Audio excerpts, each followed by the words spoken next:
ជួបតែប្រុសដើរចង់ស្រីបើបានបងយកទៅធ្វើប្តីទៅសារទិញអីបងស៊ូកាន់អើយបងអើយខ្ញុំមិនដោយទោះបីម៉ែលើឲ្យក៏មិនយកដែរមកពីអូនគិតព្រួយឬប្រាក់ហាមែនទេស្រីអូទុកឲ្យទាំងអស់ដើរហឺហោក៏តែចុះបើតើឲ្យស្រីណាស្រណោះព្រោះតែរូបបងនៅកំឡោះណែបានជុំស្រីស្រស់ដូចជារូបអូនកំឡោះអ្នកប្រោស្ងួនយ៉ាងពេញប្រពន្ធពួនកូនជាមួយប្លន់តើតែបោកគេឲ្យស្រឡាញ់ខ្លួនឆាប់ថយទៅខ្ញុំមិនត្រូវកាប់បងទេ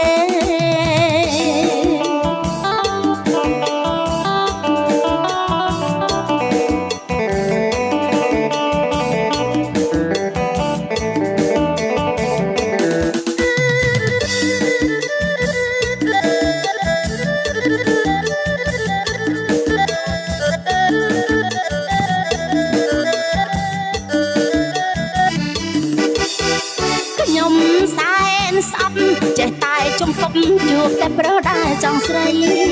បើបានបងយកទៅធ្វើប្តីទៅផ្សារទិញអីបងស៊ូកាន់អើយ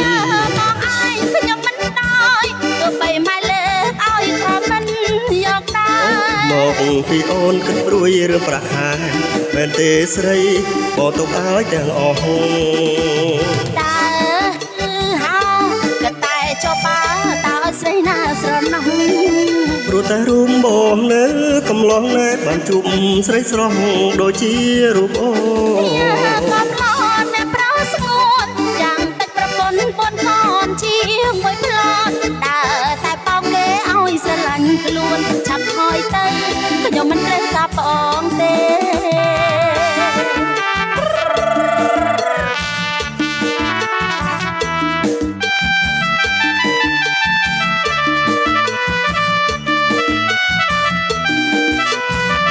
ស្រីស្រប្រឹងប្រែងតាស្រីនាងដើរទៅណាស្រីស្រប្រឹងប្រែងតាស្រីនាងដើរទៅណាមិនត្រូវការសួរគេកណ្ដាលផ្សារនោះត្រៀបត្រាប្រយ័ត្នខ្ញុំដៀលខ្មាស់គេមិនត្រូវការសួរគេកណ្ដាលផ្សារនោះត្រៀបត្រាប្រយ័ត្នខ្ញុំដៀលខ្មាស់គេរួនតែសួរប៉ុណ្ណាតាខាតអប៉ុន្មាននាមីរួនតែសួរប៉ុណ្ណាតាខាតអប៉ុន្មាននាមីមិនខាតក៏ខ្ញុំខ្មាស់គេដែរព្រោះខ្ញុំខ្មែរកូនខ្មែរអ្នកមានពូជថាមិនខាតក៏ខ្ញុំខ្មាស់គេដែរព្រោះខ្ញុំខ្មែរកូនខ្មែរអ្នកមានពូជទៀតជាស្រីស្រុកស្រែមានស្រីណានឹងល្អដូចជាស្រីស្រុកស្រែមានស្រីណានឹងល្អដូចធំមិនធំហើយស្រីតូចមិនតូចតែប្រខូចនៅមុខក្រាស់ដល់ណាធំមិនធំហើយស្រីតូចមិនតូចតែប្រខូច